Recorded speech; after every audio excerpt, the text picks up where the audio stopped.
E ela tem poder para repreender todo o mal. Ela tem poder para nos dar a vitória. Ela tem poder para fazer o impossível.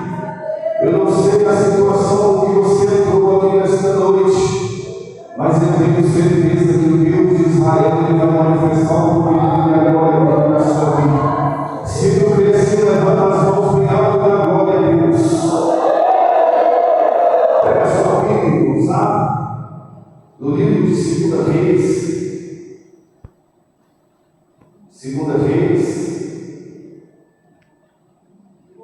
capítulo de número 3, e nós iremos meditar numa palavra que Deus ele colocou no meu coração para que juntos nós degustássemos desse maná do céu, que é a palavra do nosso Senhor e Salvador Jesus Cristo. 2 Reis, capítulo 3, versículo de número 16. É uma passagem que eu já preguei algumas vezes, mas sempre Deus ele fala de uma forma diferente. Sempre Deus ele opera de uma forma diferente. E nessa noite, uma vez mais, o Deus Jeová, ele vai operar poderosamente. 2 Reis, capítulo 3, versículo de número 16. Quem encontrou diz glória a Deus. Quem está procurando, fala, espera por mim. Tem alguns irmãos aí procurando. Nós vamos aguardar que todos nós possamos degustar palavra por palavra desse maná que Deus ele nos alimenta nesta noite. Diz assim a palavra do nosso Senhor e Salvador Jesus Cristo, versículo de número 16, e disse: assim diz o Senhor, fazei desse vale muitas covas.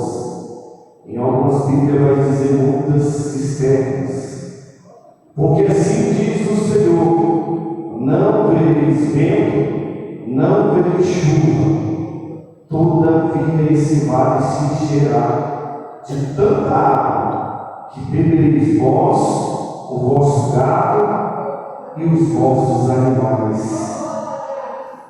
E ainda isto é pouco aos olhos do Senhor. Também entregará ele os moabitas nas vossas mãos. Levanta a palavra de Deus, levanta o poder de Deus, fala assim: Senhor Jesus, aqui está a sua palavra, que é santa, é fiel, é inerrante, é infalível, é digna de toda a nossa aceitação. Senhor Jesus, fala comigo, fala meu coração, eu preciso da sua palavra. Pode se acertar, coloca a sua Bíblia lá, mas não deixe de glorificar Ele. Não deixe de glorificar Ele.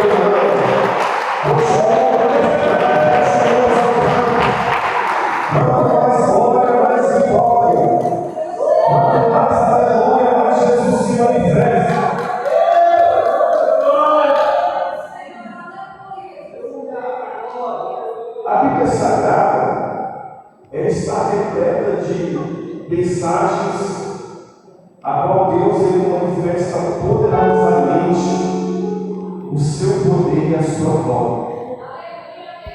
E nós estamos aqui diante de uma palavra que o Deus Todo-Poderoso, o Deus de Israel, ele uma vez mais não virou as costas para o seu povo.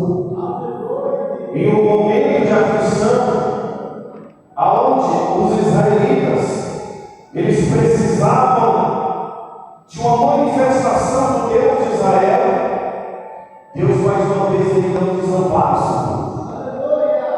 Deus mais uma vez ele estende as suas mãos, e aquele povo contempla mais uma vez que o Deus de Israel verdadeiramente é o Deus único e Deus verdadeiro.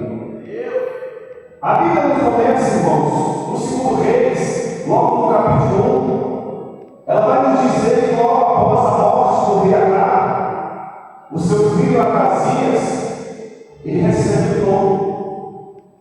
E Acasias foi um rei que ele viveu, que ele reinou como rei. A Bíblia vai nos dizer que Acasias ele reinou por 2 anos.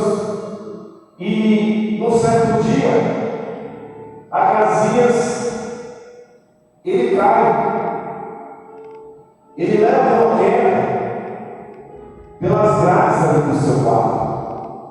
E a Bíblia vai dizer que Acasias ele pede para que mensageiros eles vão então para consultar a Baal-zebub. Só que quando aqueles homens eles estão indo no caminho, eles encontram com o profeta.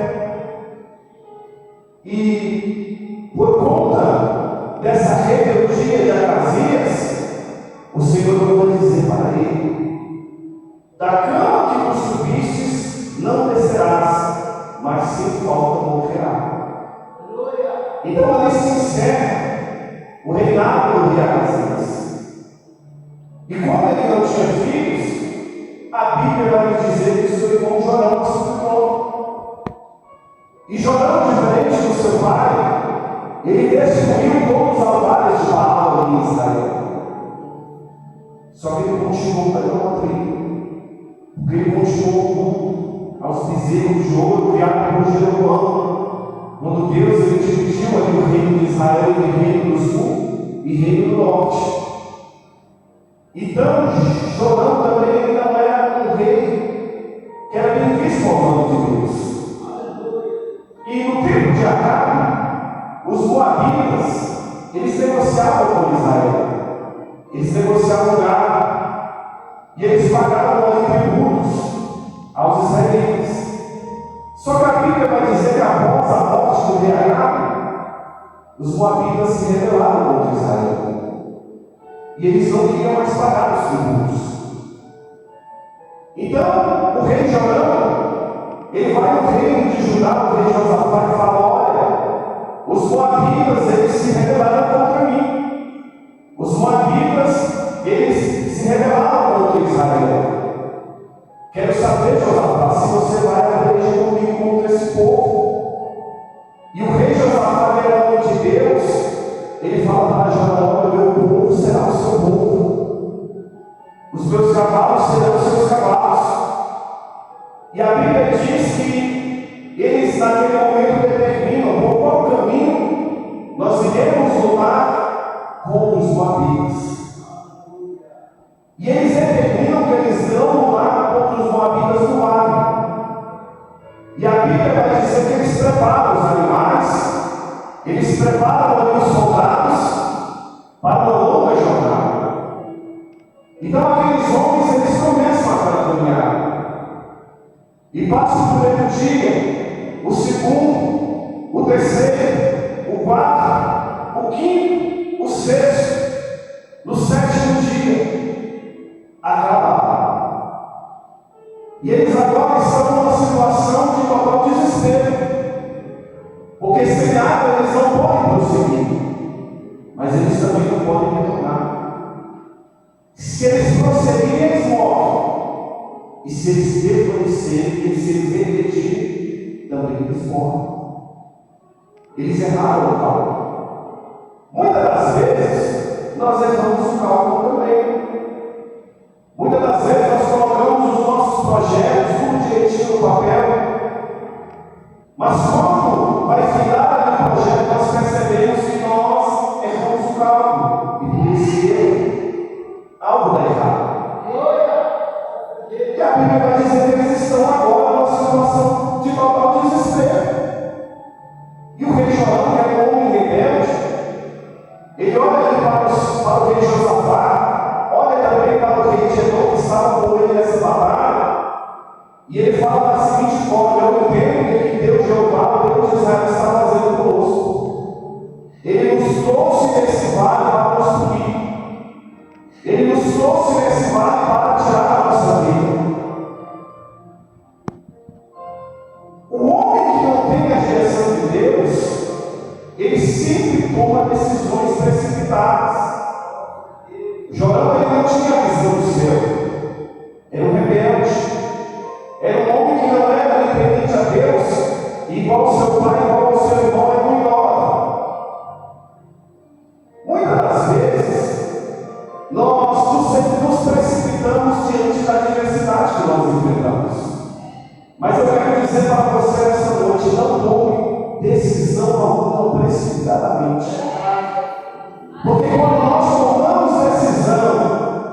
sem a direção de Deus, sem a direção do Espírito Santo, nós estamos fadados ao fracasso. E eu dou exemplos, tá? A Bíblia vai dizer que tinha um homem por nome de Elimeleque. E esse homem, ele estava ali em Belém, que tem por sinônimo a casa do pão, só que começou uma escassez ali muito grande em Belém. Então aquele homem ele pega a sua família e ele decide para Moab, porque Moab se falava que estava prosperando, estava tudo bem em Moab. Então ele, sem tomar direção, sem pedir direção a Deus, ele toma uma decisão de ir para essa terra que parecia ser próxima. Só que quando ele chega naquela terra, foi só desgraça da vida dele. Ele perdeu as suas riquezas, os seus filhos morreram, e ele próprio perdeu a sua vida. Depois a sua esposa Ruth e suas noras tiveram que voltar para Belém. Então a Bíblia nos mostra que nós nunca podemos tomar decisões precipitadas. E Jorão estava tomando uma decisão precipitada. Ele estava achando que Deus tinha levado eles àquele vale para que eles fossem destruídos e mortos. Só que o rei Josafá já era um homem que tinha direção de Deus.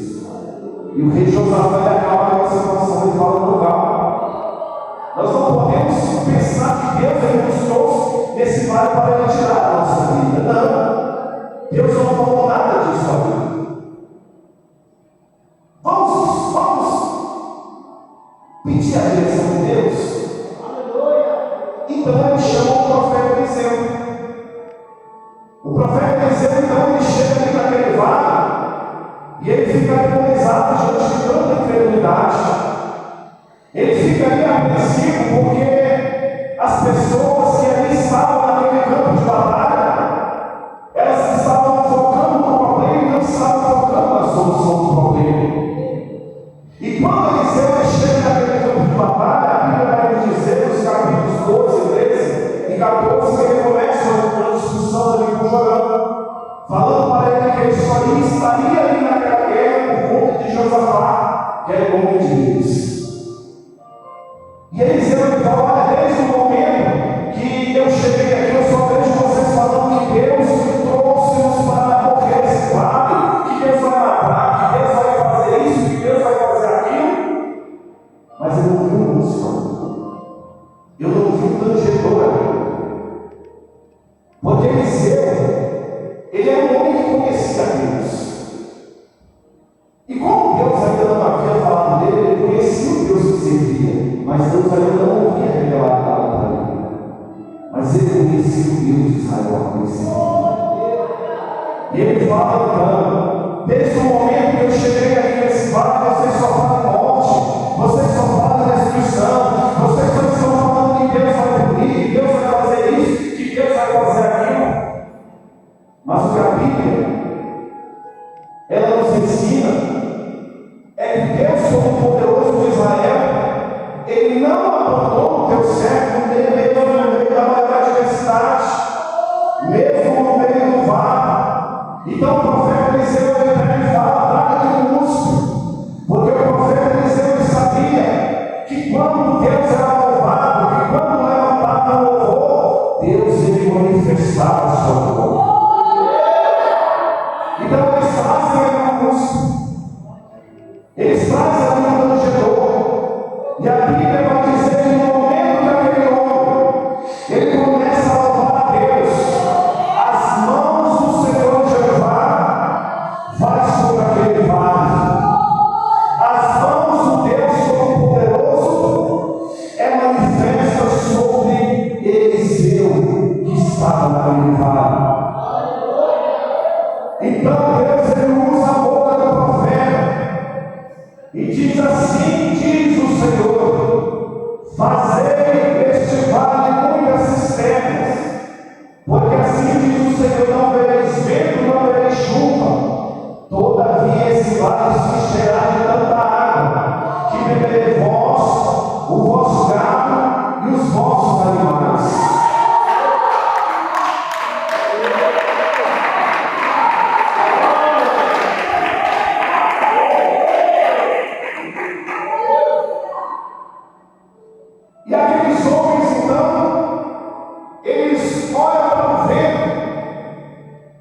olham para as nuvens. E ele fala, e eles pensam com eles mesmos, da onde virá essa água? Porque o vento não está trazendo nuvens. Não tem nuvens no céu. Mas eles ouvem o conselho do profeta. Então a Bíblia diz que ele começa então a cavar várias cisternas. E eles começam ali a cavar vários poços para que eles não padecessem no meio daquele vale. Eu quero te dizer que Deus ele não te desamparou diante desse vale. Deus ele não te desamparou diante desse deserto. Deus ele não te desamparou diante da luta.